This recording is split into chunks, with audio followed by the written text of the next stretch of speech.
Hello and welcome to the second edition of Looking Back, where Michael and I look back on a series of races, this week being the Australian Pacing Gold 2-year-old colts and geldings heats, Michael, which were held at Melton on Friday night. And gee whiz, we saw some exciting 2-year-old talent on display, especially with Lumineer, who we'll get to shortly. Yeah, very impressive. We always see the best talent, or some of the best talent in the nation for these series, especially in the early days, the horses that get up early, because the stakes are huge. $322,000 will get handed out on the final, which is at Menangle in about a month's time. So this is the start of it, and this is where it all kicks off. And there's more racing, of course, tomorrow with the heats in at Albion Park and also Menangle. But let's have a look at the very first heat of the series, which was, of course, the 2-year-old colts and geldings. Yeah, and this heat, Michael, featured Lumineer, barrier 7, Ange McDowd, Jason Lee, higher than an eagle, barrier 4, David Aiken and Chris Alford, $1.90 higher than an eagle, $2.30 starting odds for Lumineer. They were pretty much your two key chances in the market. And we see here some good gate speed from Concealment. That's the Emma Stewart trained runner for Chris Alford. But it doesn't match the gate speed of higher than an eagle in those Aiken colours, rolling to the lead early for, who drove that one? That was Chris Alford, of course. For higher than an eagle, for sure. And I guess that's the first box we're going to tick. Do they have gate speed? And I think from that we see that both higher than an eagle and Lumineer can definitely hold their own from the gates. And it'll be very difficult to cross either of them as this goes forward. And look, they settle down from here. It's possibly an opportunity, I would have thought, to fast forward along, because there's not a huge amount that occurs, although there's plenty of pace on. It is key to see Lumineer here punching the breeze as they get the bell and doing all the work outside of higher than an eagle. So that's pretty important to note, I guess, because as they come off the back straight, you see here this leader higher than an eagle, held together well. Lumineer held together well. Concealment just starting to be felt for him behind the leader, Mick. And the first two race away. We see higher than an eagle put the foot down. Lumineer at this stage, Jason Lee has a little look to the left, then he gets in behind. So they've come off a 27.8 third quarter, 27.8, so quite brisk. And you'd expect maybe a mid-28 second quarter here, and really that perhaps higher than an eagle would have enough just to hold out Lumineer after it had to take that new line, but just an outstanding run to the finish line. Look at the way Lumineer stretches out like a real competitor at the finish. That was really impressive. Stuck its neck out, got through on the sprint lane, and was able to score a truly impressive victory. I put up the GIF, the wow GIF at the weekend, Mick. I didn't know how else to express my feelings about Lumineer. Jason Bonington was also very taken by that 2-year-old. I think he described it on the radio as the best 2-year-old he's seen. I'm not surprised. Like 27.9 was that last quarter as well. It was almost like Lumineer knew exactly where the finish line was. You could see the graphic himself, and he hit it at the perfect time. They got home in 55.7 for the second 800 metres, or last 800 metres, and that gave them the 153.8 mile rate. Now, it's worth mentioning, just for context and historical context, that's only 0.1 outside of the track record, which is held by Don't Hold Back, who did that in the Sapling Stakes back in February 2015. That's great context of how well these horses are actually going. It certainly is. The 2-year-olds just get quicker and quicker, that's for sure. And Lumineer was a gunner. Clearly, the fastest 800 metres of all the heats that we saw at Melton. We're going to get to heat 2. Higher than an eagle actually produced the second fastest 800. Absolutely a good chance we may have seen the APG winner in that heat.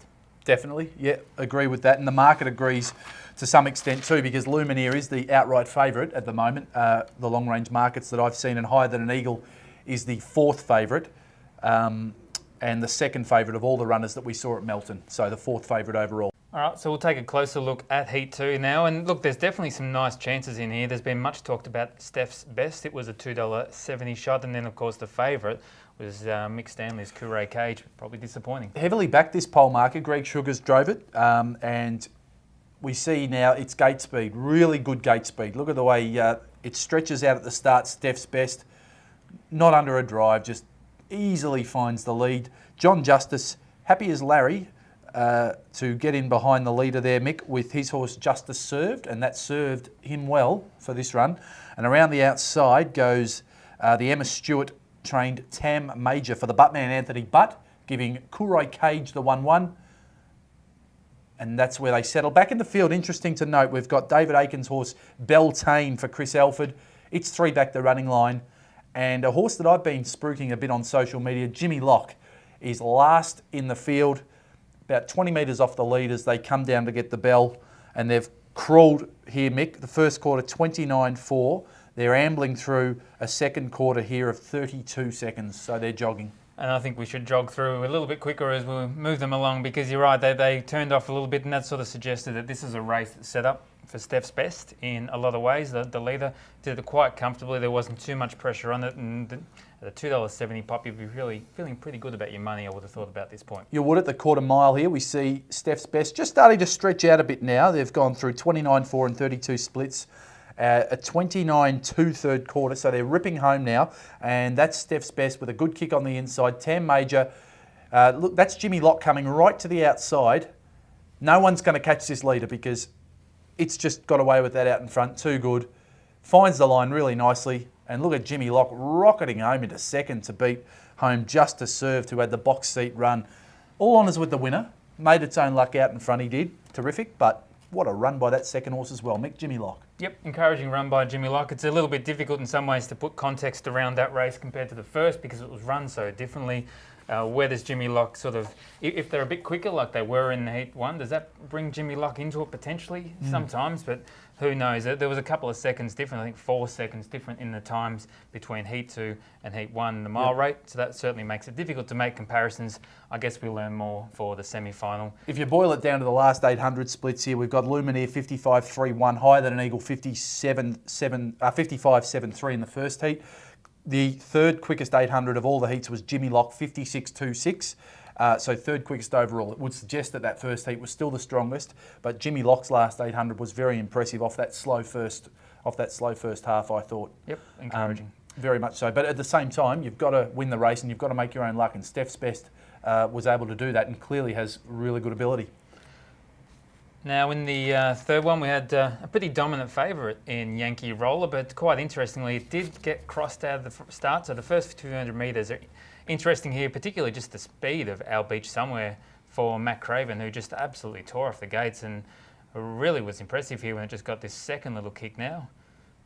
Yeah, put the $1.30 favourite on its back. Gavin Lang happy enough here to be in the box seat. Not a bad place to be at Melton over the 17.20, it must be said.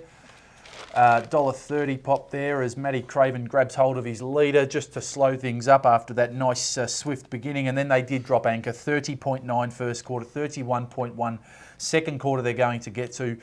They've settled into formation here. As I say, the favourite is $1.30 Yankee Roller on the leader's back, and Jillaby Lorenzo, the second favourite, is 1 out and 1 back for Glenn Craven. And even a largely generous 29.6 third quarter. So they really did quite cruise around until it was on in earnest for the last, say, 400 metres or so. And in this case, we're probably looking for the horses on leader's back in the 1-1. They're the two that are going to sort of run on to the line, and that's Yankee Roller and Jillaby Lorenzo. So as we just get towards the straight. Yep, so we'll speed up here and keep running through it. And we see off the back, Matty Craven's horse here, to its credit, Our Beach Somewhere, gives a bit of a kick. Peeling out to the outside here, Jillaby Lorenzo. Mick, how are you feeling about the favourite? Gets off the pegs at this stage, top of the straight. It looks like a very comfortable, traditional Gavin Lang sort of a drive. He's sort of very happy just to steer it into the gap for the 2-year-old, quite kind to the 2-year-old, and just sort of... What about here? Who wins?